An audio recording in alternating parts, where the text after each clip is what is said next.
xibaar yu wér te wóor ca tàng ba abonnez-vous pour ngeen di mën di jot suñuy vidéo. Deuxième conseil constitutionnel dëggal li nga xam ne moom moo di candidature am. Non, je ne pense pas. Non. Je pense que le ministre de la Justice, il a fait que son devoir. Parce que parce que il a appliqué la décision de la justice. Parce que li mu wax li mu sàkku ci Assemblée nationale moom dogalu ko daf ko fi fekk parce que bul fàtte ne Barth ak ñoom ñoo nekkoon ci Yewwi Askan Wi. tey ñii Aïssata Tall Sall Abdou Mbow ñoom ñi taxaw ne dañuy défendre Barthélémy Dias ñoo ko doon xeex démb lii ñoo ko yóbbee du ñoom ñoo ko atte ñoo ko tëj. Ousmane Sonko à l'époque mi ngi woon ci wetam doon xeex ne li ñu ko teg du yoon. comme Macky Sall ni mu ko doon defee ba falu. bi mu faloo li tax ko ci kaso bi wala justice daan ko. Ousmane Sonko nekk ci wetam naan du yoon. bi mu par la suite. pouvoir wu Macky Sall bi ñuy àtte Barthélémy Dias ba di ko condamné boobu Macky Sall moo fi nekkoon. Aïssata Tall Sall mii tey nekkoon avocat bu Barthélémy Dias ci lu ñeel mbiru Ndiaga Diouf. waaw kon xam na ci dara bu baax a baax. beneen bi ci des mooy bu fekkente ni nag justice àtte na ba tëj ko nag. dañoo war a nag appliquer li nga xam ne moom mooy yoon parce que maanaam article 61. moom ak article 51 bu règlement intérieur. article 61 dans la constitution du Sénégal. ak l' article 51 dernier alinéa. ñoom ci article boobu la ñu sukkandiku. pour wéyal li nga xam ne moom la justice santaane. bu fekkee dañ la condamné wax dëgg yàlla même mënoon nañ ko def sax avant. ok foofu kii laa bëgg a taxaw parce que Thierno Bocoum bi nga wax ne. loolu Aïssata Tall Sall moo ko waroon def waaye nekkul ne Ousmane Diagne mi moo ko waroon def. non Aïssata Tall Sall moom xam nga les hommes passent les institutions demeurent. continuité état continuité la. mi ngi mel ni bor bi nga xamante ni Banque mondiale wax na ne Sénégal mooy pays bi gën a endetté ci Afrique. bokk ci pays yi gën a endetté ci àddina bi yëpp. parce que loolu bor bi xam nga Bassirou lebu ko. mooy wane ne état continuité la.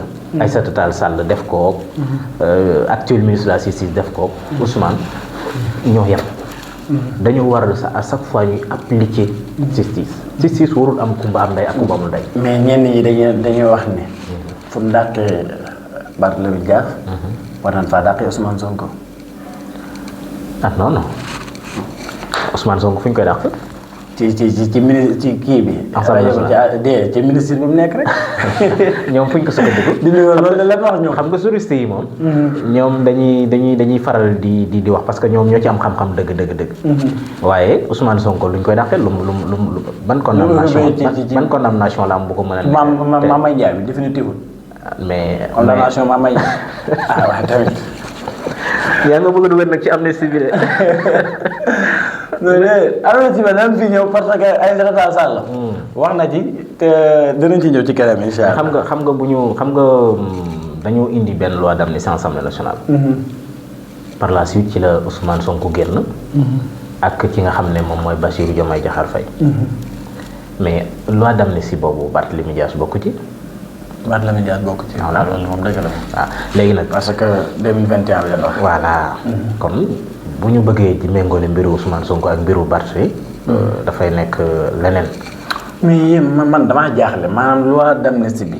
ñi ngi naan d'accord dañ ci ba pare bëgg cee bénéficier wu. naan bokkut ak kii beeg 2021 bee doon wax ak 2012 ak 2011 ak yu kenn xamul. mais lan mooy problème bi. ñu ne bokkuñ ci comme maanaam exemple ñu ne Sonko dafa bénéficié wu ci loi d'amnistie bi nga xam ne.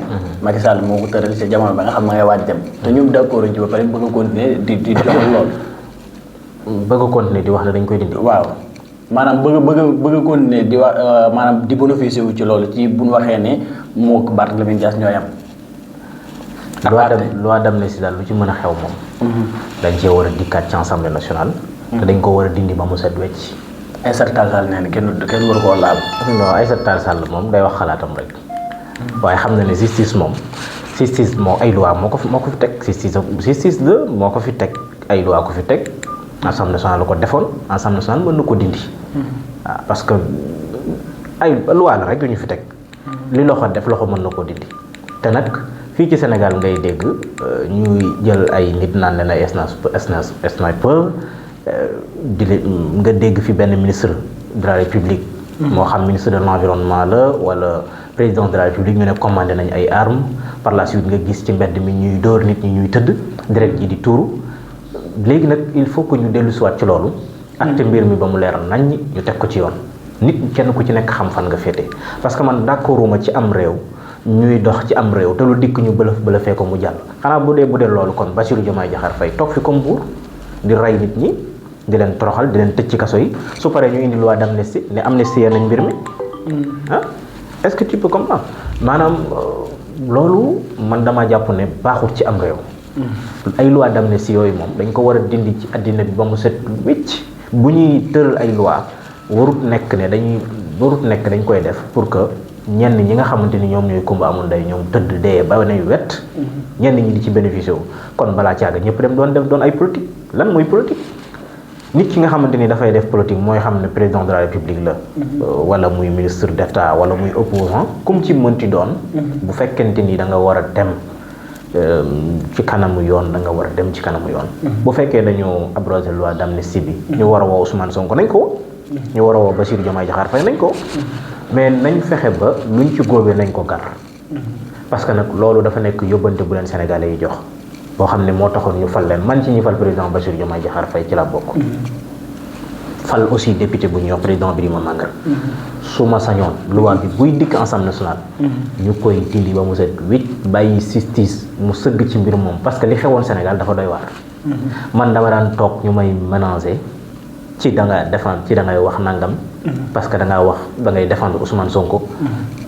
ay numéro privé di la woo ñii di la xëpp ñii di la xëpp di teg Sénégalais yi lu diis lu nga xamante ni mu dund ko keneen ak keneen dund ko bokkuma Pastef mais parce que damaa wax ci Ousmane Sonko 4 heures du matin 5 heures du matin ñu lay woo di leen menacer di la teg ba nga xamante ni da lay wóor na yow maanaam sa bakkan mi ngi ci xottu gerte soo toogee tuuti rek da nga dem ci kaso bi boo amul wéeruwaay tuuti da ngay yomb ba bax kon fii Sénégal ñi nga xamante ni dañ leen a teg lu metti toroxal leen dóor leen ñii ñu rey leen loolu yoon daf ko war a leeral parce que ay Sénégalais nañu comme tout le monde Bassirou Diomaye Diakhar Faye ëppale wu leen ci réew voilà c'est ça.